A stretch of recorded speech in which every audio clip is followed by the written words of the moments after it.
সাউন্ডিয়ার বাড়ি, ছাদের উপরে পানির ঝর্ণা, রাতের দৃশ্য ছাদ থেকে।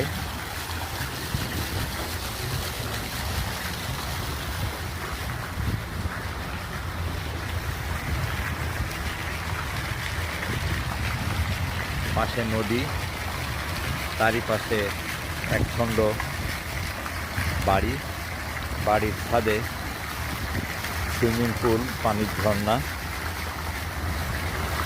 গ্লাস দ্বারা নির্মিত বাড়ির ছাদ।